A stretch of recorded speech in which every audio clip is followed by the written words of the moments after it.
Is a redundant set of automatic, unconscious thoughts, behaviors, and emotions that's acquired through repetition. The habit is when you've done something so many times that your body now knows how to do it better than your mind. So if you think about it, people wake up in the morning, they begin to think about their problems. Those problems are circuits of memories in the brain. Each one of those memories are connected to people and things at certain times and places. And if the brain is a record of the past, the moment they start their day, they're already thinking in the past.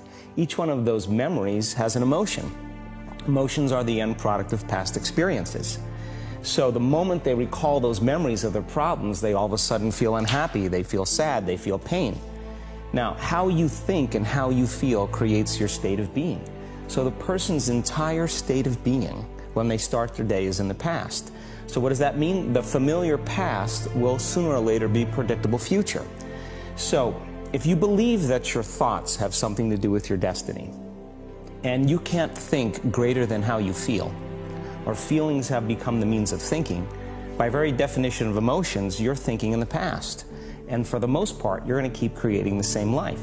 So then people grab their cell phone, they check their WhatsApp, they check their text, they check their emails, they check Facebook, they take a picture of their feet, they post it on Facebook, they tweet something, they do Instagram, they check the news, and now they feel really connected to everything that's known in their life. And then they go through a series of routine behaviors. They get out of bed on the same side, they go to the toilet, they get a cup of coffee, they take a shower, they get dressed, they drive to work the same way, they do the same things, they see the same people, they push the same emotional buttons, and that becomes the routine, and it becomes like a program. So now they've lost their free will to a program, and there's no unseen hand doing it to them. So when it comes time to change, the redundancy of that cycle becomes a subconscious program. So now 95% of who we are by the time we're 35 years old is a memorized set of behaviors, emotional reactions, unconscious habits, hardwired attitudes, beliefs, and perceptions that function like a computer program. So then a person can say with their 5% of their conscious mind, I want to be healthy, I want to be happy, I want to be free. But the body's on a whole different program. So then how do you begin to make those changes? Well, you have to get beyond the analytical mind, because what separates the conscious mind from the subconscious mind is the analytical mind. And that's where meditation comes in, because you can teach people through practice how to change their brainwaves, slow them down. And when they do that properly, they do enter the operating system where they can begin to make some really important changes. So most people then wait for crisis or trauma or disease or diagnosis. You know, they wait for loss, some tragedy to make up their mind to change. And my message is, why wait? And you can learn and change in a state of pain and suffering, or you can learn and change in a state of joy and inspiration. And I think right now, the cool thing is that people are waking up. That's really interesting, and where I found the deepest hooks into how powerful this can be for somebody is when you talk about trauma, and you've talked about how people experience a traumatic event, but they then basically rehearse it, and how that then has this knock-on effect. So what is that? Why do people find it so hard to get past trauma?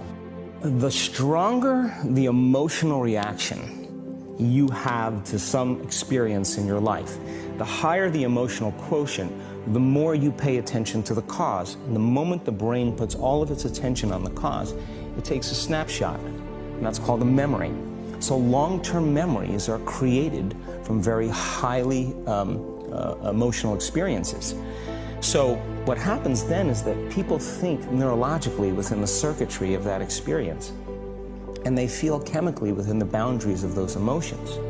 And so when you have an emotional reaction to someone or something, most people think that they can't control their emotional reaction. Well, it turns out if you allow that emotional reaction, it's called a refractory period, to last for hours or days, that's called a mood. I say to someone, hey, well, what's up? You say, I'm in a mood. Well, why are you in a mood? Well, I had this thing happen to me 5 days ago, and I'm having one long emotional reaction. If you keep that same emotional reaction going on for weeks or months, that's called temperament. Why is he so bitter? I don't know, let's ask him. Why is he so bitter? Why are you bitter? Well, I had this thing happen to me 9 months ago. And if you keep that same emotional reaction going on for years on end, that's called a personality trait. And so learning how to shorten your refractory period of emotion